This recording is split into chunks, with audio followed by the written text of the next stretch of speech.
Those roots go even further back in history. The US Supreme Court Historical Society has calculated that Magna Carta is cited in at least 160 Supreme Court cases since 1789, not least as the foundation of the principle that executive power is subject to checks and balances.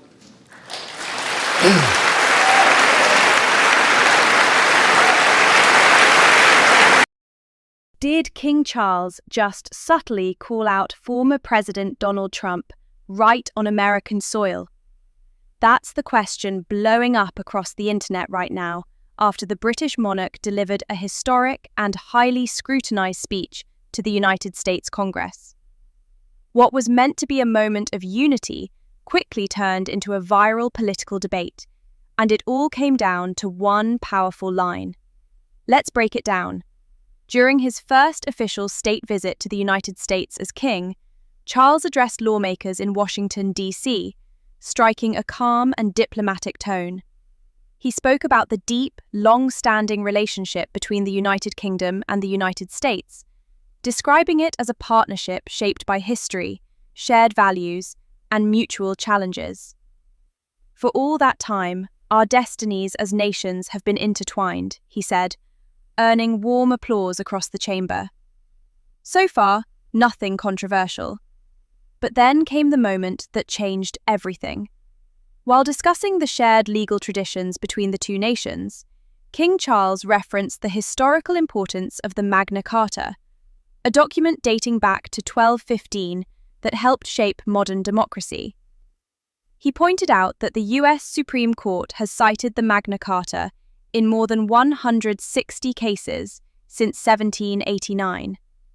And then he added this: it stands as a foundation of the principle that executive power is subject to checks and balances.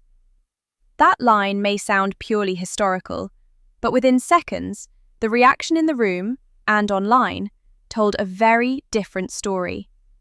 Cameras quickly caught several Democratic leaders, including Senator Chuck Schumer, rising to applaud enthusiastically. The moment didn't go unnoticed. Social media platforms, especially X, exploded with interpretations. Some users claimed this was a perfectly timed, subtle jab at Donald Trump. Others joked that King Charles had just delivered a royal hit. Memes spread rapidly, with many praising the monarch for what they saw as a bold yet elegant statement. But was it really a political attack? Or just a misunderstood historical reference?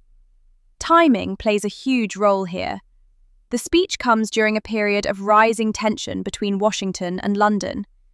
Disagreements over foreign policy, especially involving Iran and NATO commitments, have put strain on the relationship. Donald Trump has also recently criticised UK leadership, including Prime Minister Keir Starmer, adding more fuel to the fire. So, when King Charles highlighted the idea of limiting executive power, people connected the dots. However, it's important to look at the bigger picture. There is no direct evidence that King Charles intended to criticise Trump, or any political figure at all. In fact, references to the Magna Carta and constitutional balance are very common in royal speeches. They're typically used to emphasise shared democratic values, not to attack current leaders.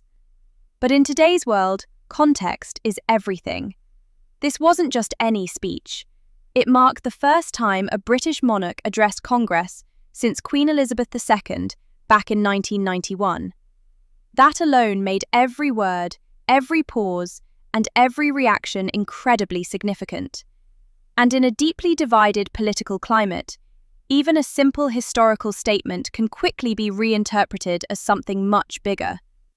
King Charles continued his speech by acknowledging both the unity and the disagreements that have shaped the relationship between the two nations. With the spirit of 1776 in our minds, he said, we can perhaps agree that we do not always agree. He reminded the audience that the very foundation of American independence, no taxation without representation, was once a major disagreement between Britain and the American colonies. Yet, at the same time, It reflected shared democratic ideals. Our partnership, he explained, was born out of dispute, but is no less strong because of it.